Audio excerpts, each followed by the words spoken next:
So, Kevin, thank you for joining me today.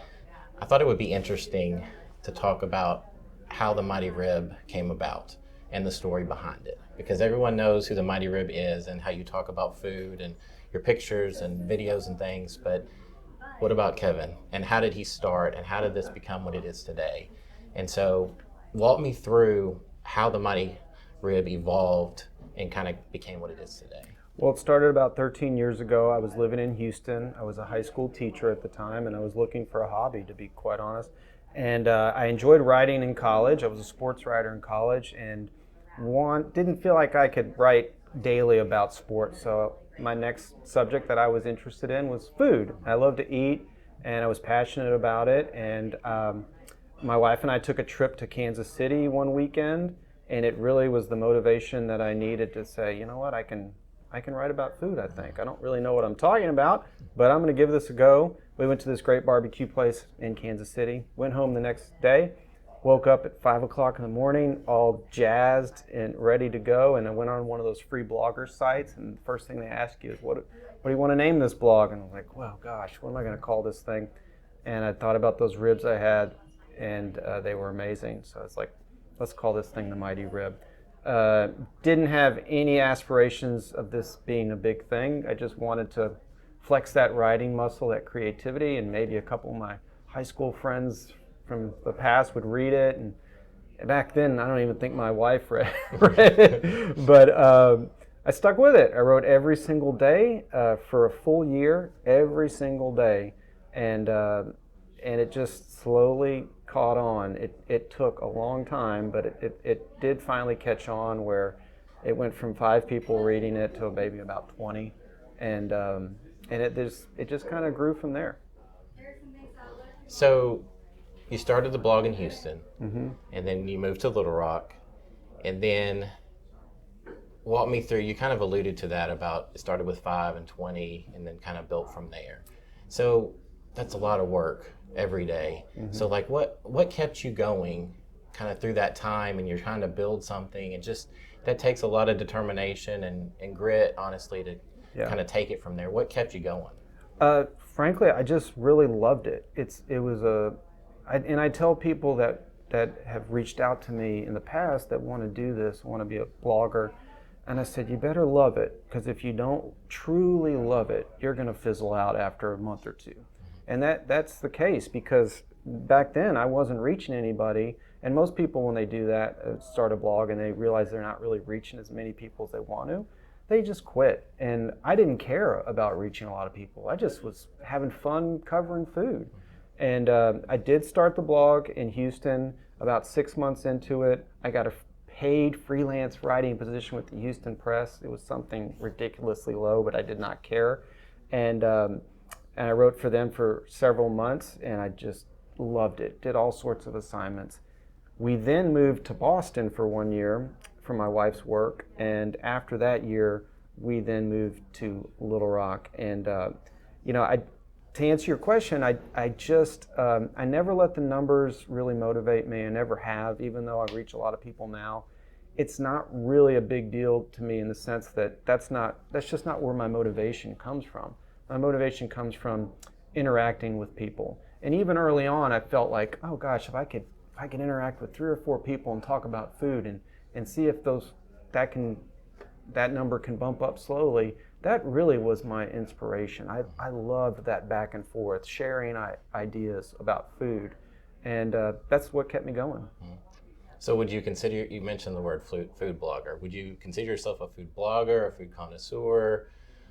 What do you officially like to call yourself, quote unquote? For a long time, I did not like that term, food blogger. For whatever reason, maybe it was during that time, but I've now embraced that. But to answer your question, I'm a little bit of all of that. I'm a little bit of a food critic, but not what you would characterize as your stereotypical food critic.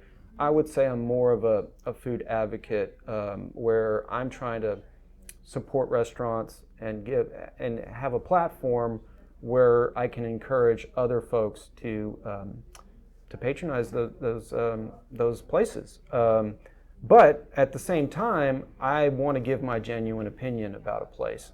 I always felt like words matter. I try my very best to pick and choose my words where I'm genuine, but also I never want to hurt an establishment or just demean it in any way.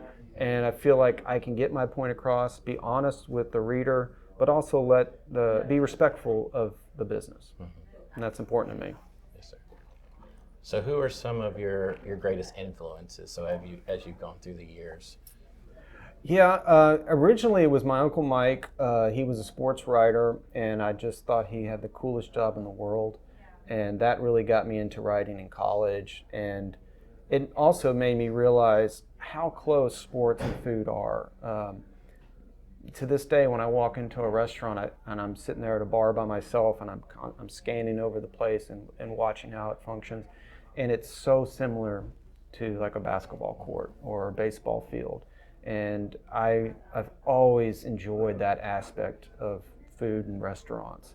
And so he was a big inspiration. I don't watch a lot of TV, Food Network and shows just because I'm so busy with it during the day that I generally like to watch sports at night. I kind of just shy away from it. So there's not a lot of I wouldn't say Anthony Bourdain has been a huge inspiration. Nothing against him, but I just don't really look to the celebrities on TV to be like, oh, I want to be like that. Or, but I've always just wanted to be just kind of a regular foodie or a guy that enjoys food, and I never want to put myself on a pedestal and act like my opinion about food is any better than someone who's reading my stuff, which that's the truth. I mean, I feel like a lot of times food critics are way up here and you feel like you're beneath them or you don't have the knowledge they do. And I never want the reader to feel like that. I want them to feel like we're on the same level, and that's important to me. And there are things I know about food and there's lots that I don't know about food. And more than anything, our opinions are the same. They matter the same. And I don't feel like my opinion's any better than anyone else that's following my blog. And I hope I'm able to communicate that with the reader. So how did you gain the trust over 13 years of the restaurants around Central Arkansas and really beyond, the entire state of Arkansas? It just a lot of time. It just takes time. And, because I'm not from Arkansas, I think for the first few years, people were probably like, who is this guy? What are his intentions? What is he doing this for? And I think if restaurants understand how much of a grind it is and how, that just takes time. They have to know that I'm in it for a while because a lot of people come and go doing this.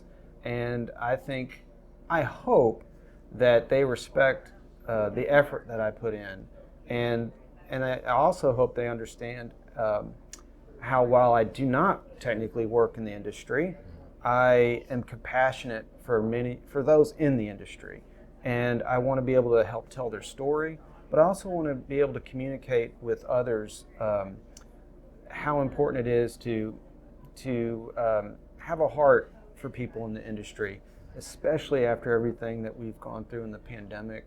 Quite frankly, the pandemic has changed a lot of the way I cover food.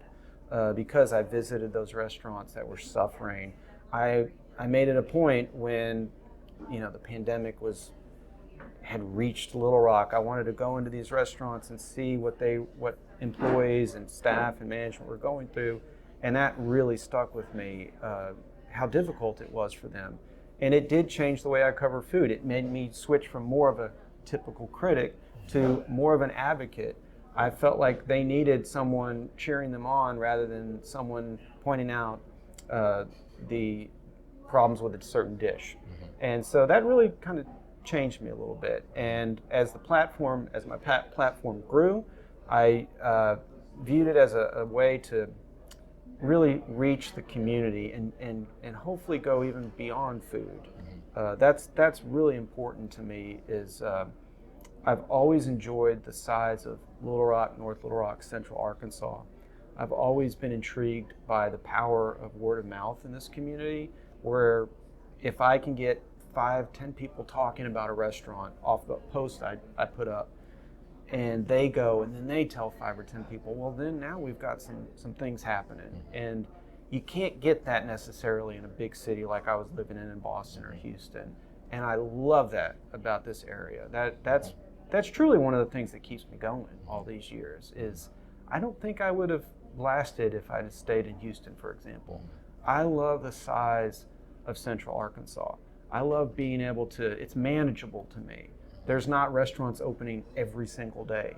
And I feel like for a while it was a lot to deal with, but now I've gotten a handle on things, and I really, really enjoy it. I will tell you that your top 20 burgers list that you put out, I have it saved on my phone, and I've made it a point to make sure we go through all 20 at some point. And my family disagrees with your ranking a little bit, but we're working through the list. But that kind of stuff is cool, because I think for you, you're opening all of Arkansas for that matter, to these restaurants that we never knew existed. I mean, I went to one last week that I didn't know it was there, quite frankly, and you've done that. And nothing, truthfully, makes me happier than to hear that, because my goal is I really want to get people that have never heard of a restaurant or maybe driven past it 1,000 times and never wanted to stop there. If they look at my blog and go, he liked it, now let me give it a shot. And I just love to hear that, because I feel like we're in such a bubble here. So many of us are in such a bubble in this area where we only go to places within 10 minutes of our house. And if I can be that motivation to get people to go, you know what?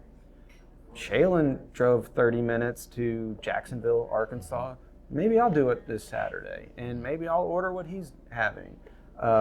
And they might agree with my assessment of a certain dish. They may not. I hear all the time from people that are very disappointed in me. They let me know it, and that's fine. I encourage that, because again, I love that interaction. They don't have to agree with me, but I do love genuine, honest opinions, and that is definitely something I encourage.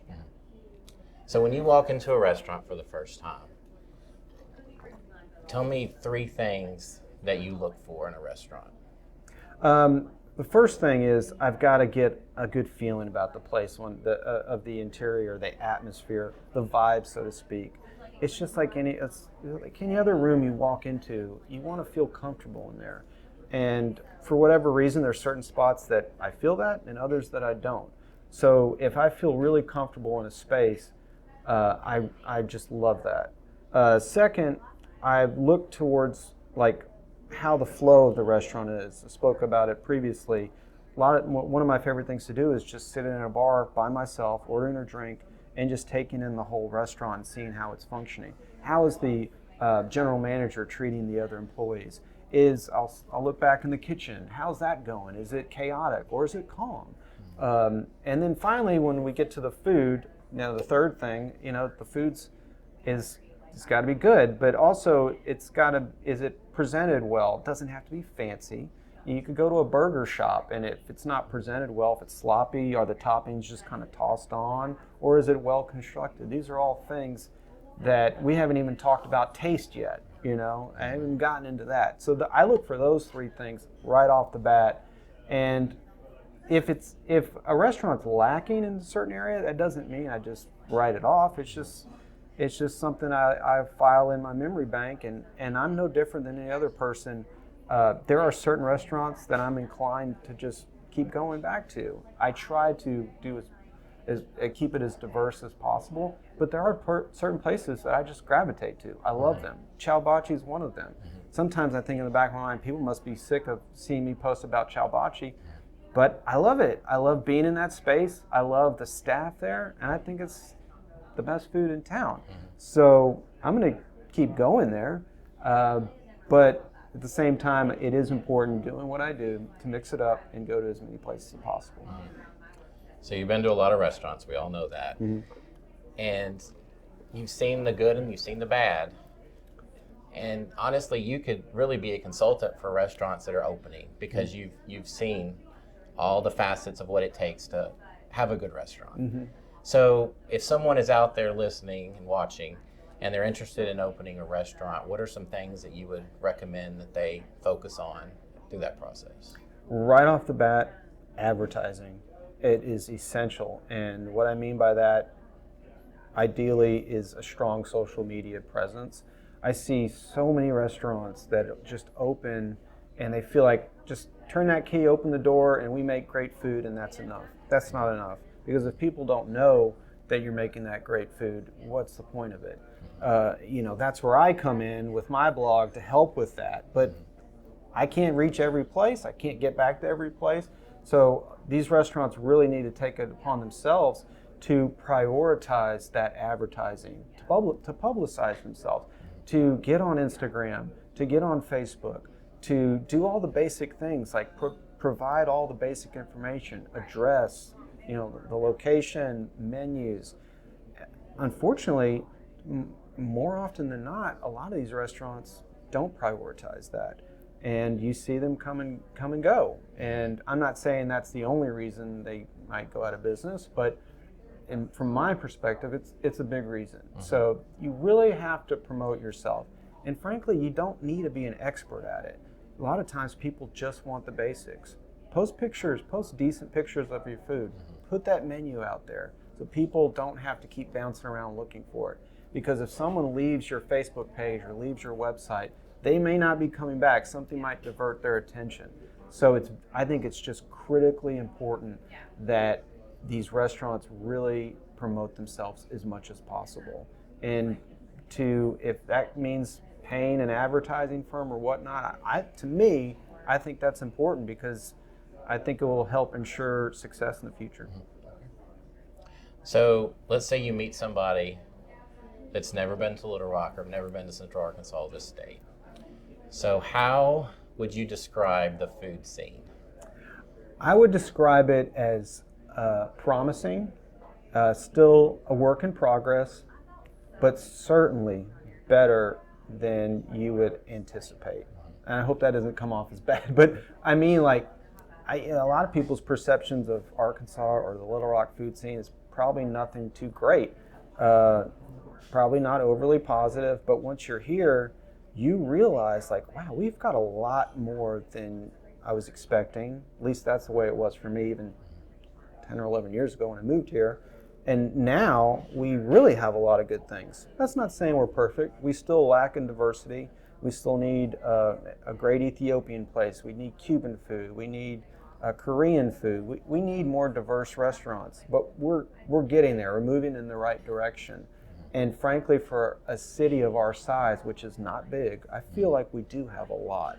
And it's my job to help educate that audience in what we have, because that was one of the things that would really get me upset is I would have people reach out to me and we don't have this and we don't have that. And my first reaction was, well, have you looked for them? Because if you take the time to look for them, I think you might find out that we do have a lot more than you think.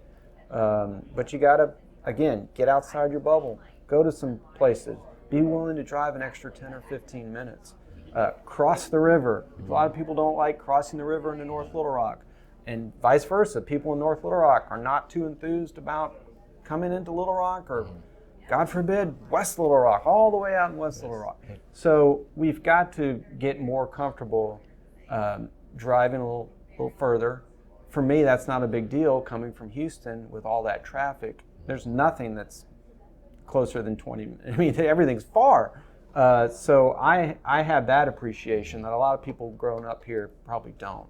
And again, I want to encourage people, and there's such a fine line between encouraging and telling people what to do. I really hope that people, when they read my stuff, they don't feel like I'm telling them what to do. Sometimes I do it. It's more of in a joking manner, but I really just kind of want to put it out there and then let the audience decide. So for those that are inspired by what you said and they want to venture out to different restaurants, what would your advice be when they go in to try to figure out what to order, what to drink? Just some kind of simple advice there for someone. Be open-minded. Try not to be too picky if you don't have any food allergies or aversions.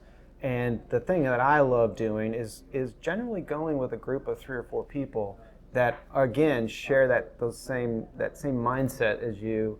And that way, you kind of look at your friends and go, all right, let's all order something different. Let's get all the food on the table, and let's be open to trying each other's food, and that really helps me personally, and it just allows people to not commit to a certain thing. So if I don't like avocado, for example, but my buddy ordered something, and then I can just try his, and without committing fully to that dish, that's really great. But also establish a relationship with a restaurant. Go back, talk to the staff, learn the names of the staff. You know, they're human beings. Get to know them, establish a relationship, and then after that, you can start walking in and go, you know what? Merrick, one of my favorite bartenders, I'll go back to Ciao Baci again. Merrick, make me what you want to make me tonight. Just make sure it has bourbon in it. And outside of that, it's up to you. Same with the chef that you like. I trust you. What should I eat tonight? What's good to eat? What would you recommend? If you were sitting down, what would you order off the menu? So you build that relationship and just be really open-minded to trying things. Try things that maybe you didn't like 5 years ago and give it a shot and see if maybe your palate has changed. So many comments I read on the blog. Ugh, I hate this, I hate that. And then I respond to that person, I'm like, well, have you ever had it? No. Well, how do you know you hate it? Well, I just hate it. It sounds gross. I don't like the texture, but I've never had it before. So really just, again, be open-minded, try new things, and you may love it, you may not, but give it a shot and keep building those relationships with restaurant staff. So that way they'll know you when you walk in and go, hey, we've got this special. I know you like this. Maybe that's what you should get. So just it's ongoing, and again, where we live in Little Rock, you can do those sorts of things. Like when you walk into a restaurant after a certain amount of time, people are going to know who you are, and they're going to know your likes and dislikes, and it's just important to keep an open mind. Well, Kevin, I can't thank you enough for doing this. It's been a pleasure getting to know you and telling your story, and just look forward to the future and maybe doing this again if you're interested. Thank you, and it was a wonderful time. I really appreciate it. Thank you.